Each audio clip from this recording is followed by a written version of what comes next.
అనగనగా ఒక రాజు.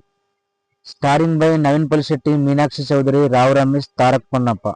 Directed by Mari. Naveen గారు, ఏం ఎనర్జీ అండి! ఏం ఎనర్జీ సినిమా చూస్తూ ఉంటే నాకు ఎనర్జీ వచ్చింది. కథ ఇలా కూడా రాస్తారా సార్? నాకైతే చాలా బాగా నచ్చింది స్టోరీ. నవీన్ గారు, మీ ఐడియా బాగుందండి. హాయ్ ఫ్రెండ్స్, ఎలా ఉన్నారు? మూవీలోకి వెళ్తే మనోడు చిన్న వ్యవసాయదారుడు కుర్చీలో కూర్చుని కలలు కంటాడు. అందులో నేను రాజు, నా సేవకులు అని స్టార్ట్ అవుద్ది. కలలో కథ, కథలో కళ. మనోడు తన తాతగారు చేసిన అప్పులు తీర్చుకుంటూ వస్తాడు.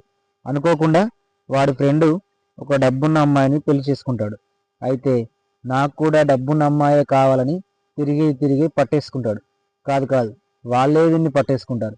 వీడు డబ్బున్న అమ్మాయే అని అనుకుంటాడు, కానీ వీడికి మస్తు అప్పులు ఉంటాయి. వాళ్ళు వీడు జమీందారు మనుమడు, వీనికి డబ్బులు ఉన్నాయని అనుకుంటారు, కానీ వాళ్ళకే మస్తు అప్పులు ఉంటాయి. అంతలో విలన్ ఎంట్రీ. హీరోయిన్ని పెళ్లి చేసుకుంటా అని వాడు ముందుకొస్తాడు, కానీ కుదరదు. అంతలోనే ఎలక్షన్. విలన్, వాడి దగ్గర అప్పులు తప్ప ఏమున్నాయి, వాడు కోటీశ్వరుడు అని పెళ్లి చేసుకున్నావు, కానీ వాడు బికారివాడు. నన్ను పెళ్లి చేసుకుని ఉంటే ప్రెసిడెంట్ పెళ్ళానివైనా అయి ఉండే ఛాన్స్ ఉండేది అని వెక్కిరిస్తాడు. దాంతో హీరోకి ఐడియా తట్టి నేను ప్రెసిడెంట్ అవుతానని అనుకుంటాడు.